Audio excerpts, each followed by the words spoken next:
ပညာမှာနှစ်ခုရှိရပေါ့နော်စာအုပ်ပညာတတ်တဲ့လူတွေနဲ့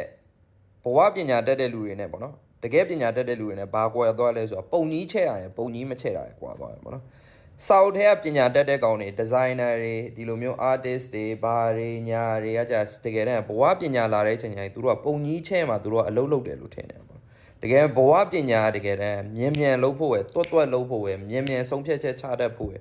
မြန်အဖြေရှာတတ်ဖို့ရယ်ဟိုအဖြေကနေပြဿနာဖြစ်လာရင်အဲ့ပြဿနာကိုမြန်ဖြေရှင်းတတ်ဖို့ရယ်အဲ့ဟာတွေကမြန်နေရတယ်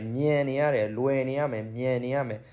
များလုံးနိုင်ရမယ်မြန်လုံးနိုင်ရမယ်ခဏလုံးနိုင်ရမယ်ထက်ခါလုံးနိုင်ရမယ်ဒါတွေက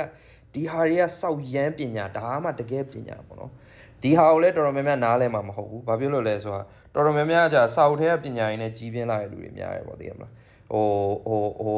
စာအုပ်ဖတ်ပြီးတော့ကြီးပြင်းတဲ့ကောင်တွေများအဲကြောင့်အကိုကစာအုပ်အရင်မဖတ်ဘူးဆိုတော့အကိုကဘဝပညာကိုအကိုကပို့ပြီးအားပေးတယ်